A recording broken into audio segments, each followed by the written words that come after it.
You get the promotion, you win the award.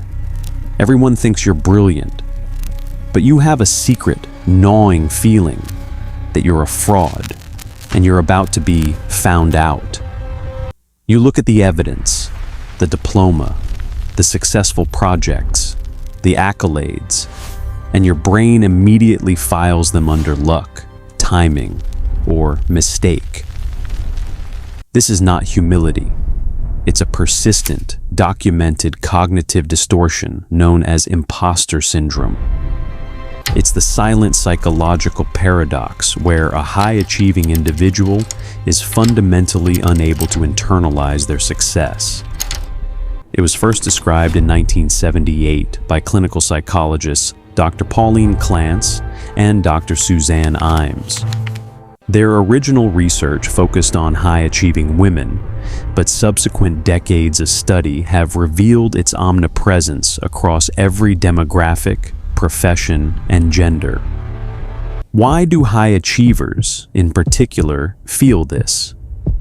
Why does all the external evidence of success fail to penetrate this internal feeling of being an imposter? The mystery of imposter syndrome is not about a lack of skill, but a malfunction in the process of self-attribution, how we assign credit for our achievements. We are opening the file on performance psychology to decode this paradoxical glitch of success. The investigation begins not with external critique, but with internal narrative, with the script running in the mind of the high achiever.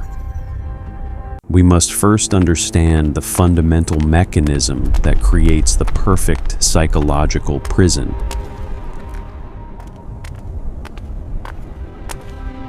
The core anomaly in imposter syndrome is a profound miscalibration of self-assessment, driven by what is known as attribution bias.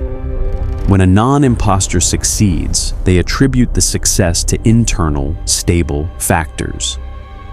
I won because I am competent and worked hard.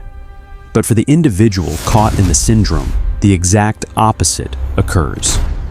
Success is attributed to external, unstable factors. I won because I was lucky, or the standards were low. Failure, conversely, is catastrophically internalized. I failed because I am fundamentally incompetent. This internal logic creates a feedback loop of perpetual doubt, regardless of the objective evidence. Further complicating the investigation is the role of metacognition, the process of thinking about one's own thinking. Research published in the Journal of Behavioral Science suggests that people with imposter syndrome exhibit a heightened, almost obsessive focus on the gap between their perceived and actual competence. They aren't just doubting, they are performing a relentless internal audit designed to find the flaw. This overanalysis of the self is emotionally exhausting and only reinforces the sense of being an outsider, looking in on a life they do not deserve. This intense self-scrutiny has a fascinating counterpoint in a separate cognitive error, the Dunning-Kruger effect.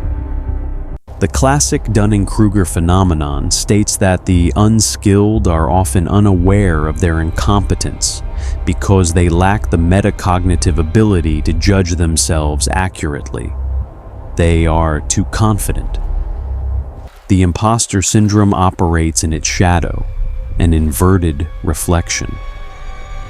Those who are highly skilled and competent have a very high ability to self-assess, meaning they are acutely aware of the vast amount of knowledge they don't possess. The imposter doesn't see themselves as a fraud compared to the average person.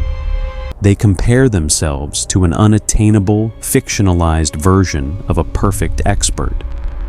This mental standard, this ideal, is the true imposter, and the person suffering the syndrome is the casualty of the comparison. The investigation reveals a strong social determinant, perfectionism. For many, imposter syndrome is not an isolated condition, but a symptom of perfectionism gone pathological. The belief that anything short of flawless performance is synonymous with failure. According to a 2021 study on the effects of social media and comparison culture on young professionals, the pervasive visibility of curated perfection in the digital sphere has only amplified the syndrome's intensity. The investigation has led us to the logical conclusion: imposter syndrome is not a sign of deceit, but a sophisticated, if maladaptive, defense mechanism. The brain is attempting to preemptively manage the emotional pain of failure by constantly preparing for the exposure. For the moment, the glitch is discovered. The clarity we seek is not a cure, but a reframing. The feeling of being an imposter is, in a paradoxical sense, often a proof of competence. It is the highly skilled person who understands the sheer scale of what they don't know, that the journey to expertise is infinite. That initial, gnawing feeling of being a fraud is simply the brain's internal signal that you are operating at the edge of your comfort zone, which is precisely where all learning takes place. To close this file, we must address the attribution bias directly. The intervention is a deliberate act of cognitive redirection, the continuous effort to reattribute success from luck and timing back to effort and skill. The truth is, the internal narrative of the imposter is a distorted reflection of reality, and the goal is not to eliminate the doubt, but to manage the comparison.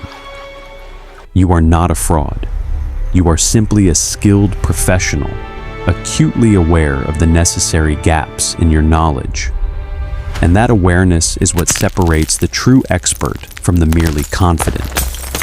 The brain is not a perfect machine, but it is a rational one. We have closed the file on imposter syndrome, but the archive is still open.